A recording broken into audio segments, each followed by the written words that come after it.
নমস্কার। আজ পনিরের একটা নতুন আইটেম করলাম। পনিরটাকে আগে ম্যারিনেট করে রেখেছিলাম সমস্ত কিছু মশলা দিয়ে, টক দই দিয়ে। টক দইটা জল ঝরিয়ে নিয়েছিলাম।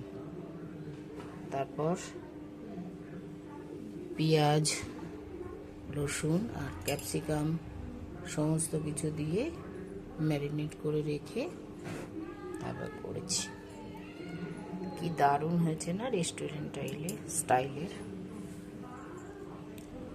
বাইরে খুব সুন্দর রোদ্দুর।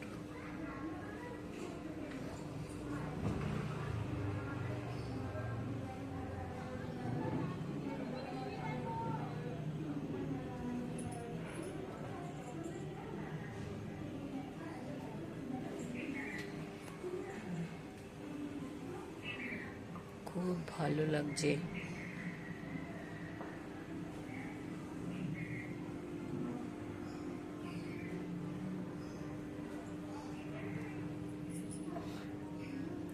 এটা রুটির সঙ্গে, পরোটার সঙ্গে খেতে দারুণ লাগে। ভাতের সঙ্গেও ভালো লাগে, কিন্তু ওই দুটোর সঙ্গে, রুটি আর পরোটা, এগুলোর সঙ্গে খেতে দারুণ লাগে। আমার ভিডিওগুলো যদি আপনাদের ভালো লাগে, প্লিজ সাবস্ক্রাইব করে পাশে থাকবেন। লাইক, কমেন্ট অ্যান্ড শেয়ার করে দেবেন প্লিজ। আর ভিডিওগুলো দেখার জন্যে থ্যাংক ইউ।